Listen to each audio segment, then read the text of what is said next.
So how should we think about measuring the flux of a vector field across a parametrized curve, particularly when that parametrized curve is an open curve, so it has a starting point, it has an ending point, right? What we'd like to do is come up with a way of measuring the extent to which my vector field is perpendicular to my curve as we go from point A to point B.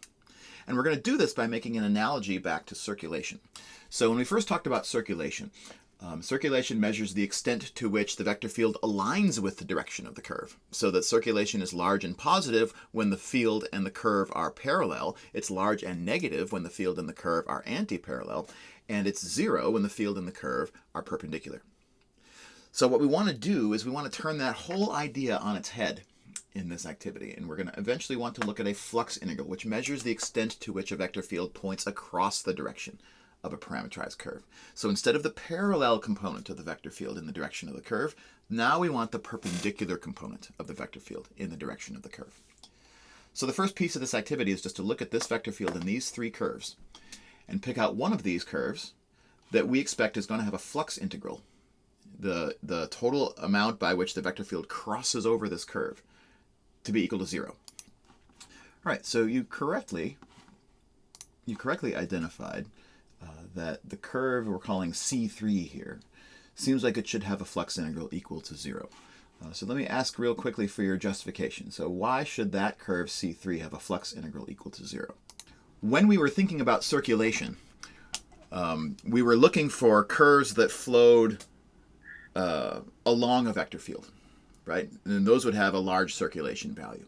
Now that we're thinking about flux, curves that flow directly along a vector field are going to have 0 flux value, right? Because it's not going across the curve at all. It's going in the same direction as the curve.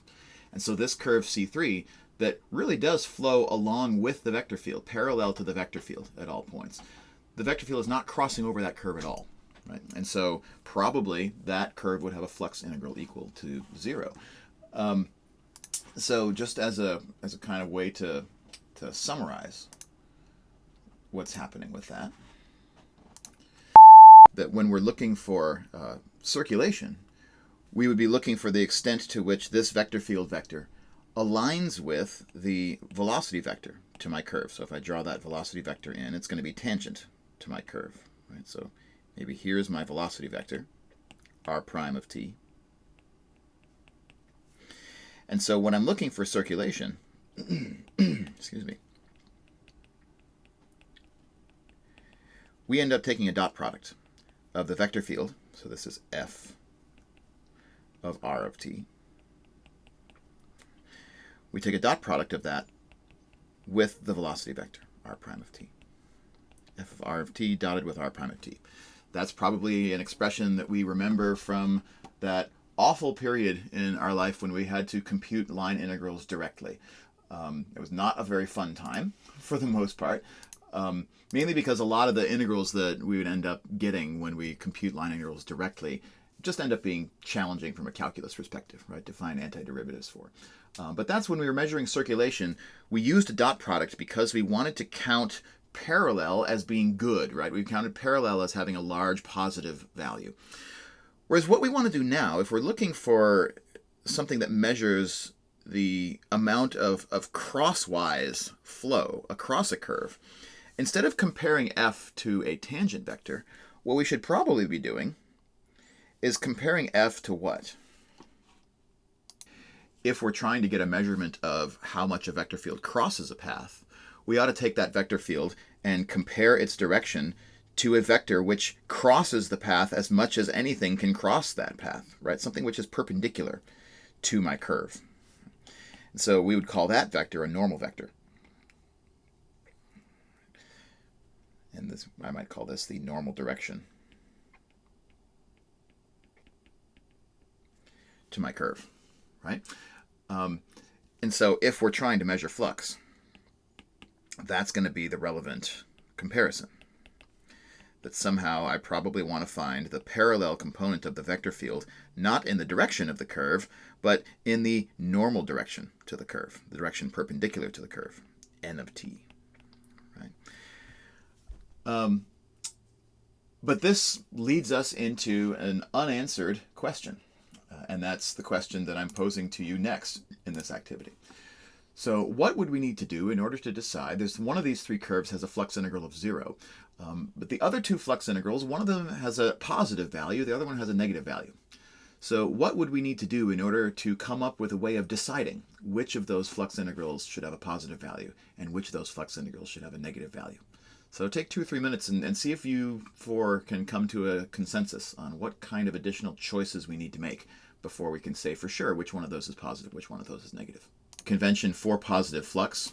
Most common positive flux convention is that if we were walking along in the direction of our parametrized curve, that flow across the curve that goes from my left to my right as I'm walking along the curve, that gets counted as positive. Right?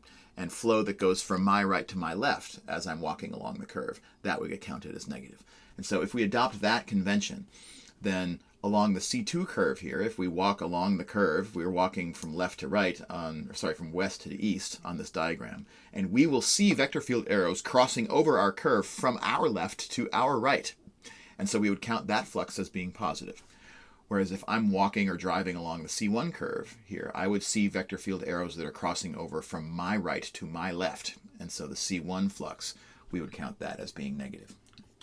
So with that convention in our pocket, see if you can just fill out this part C, which is our classification for when is a flux integral large and positive, when is a flux integral large and negative, and when should a flux integral be equal to 0.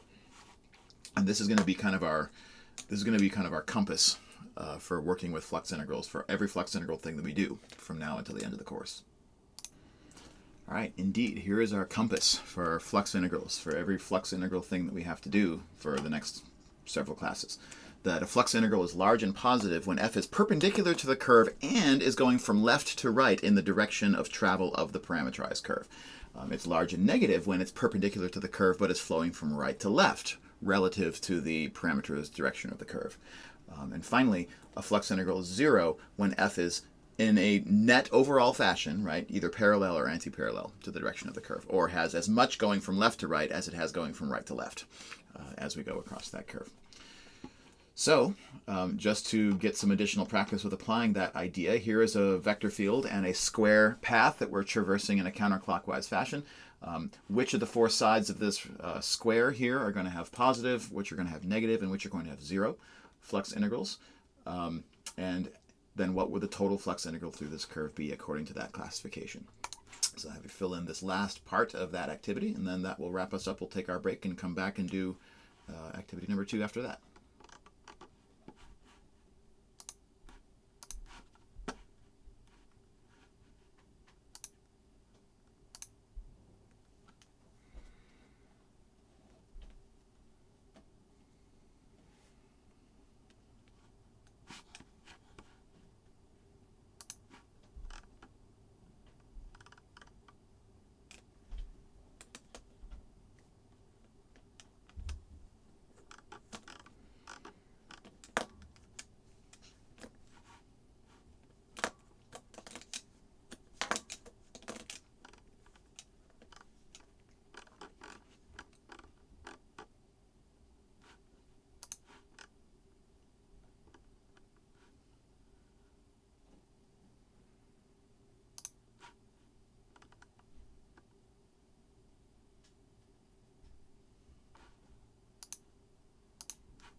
Is Flux um is it Does it have like a unit associated with it, or is it just like flux? Yeah, no, it does. That's a good question. So it does have a unit associated with it. And if we think about, so it would have the same kind of units that work would have. So actually, this goes directly to, this is probably a better question to Winston's question a while ago, where you asked Winston, what does flux have to do with energy? Well, it has units of energy when our vector field has units of force, for the same reason that a regular line integral has units of energy, because we're integrating the dot product of a force with a normal vector. On the other hand, let me backpedal on that just a little bit.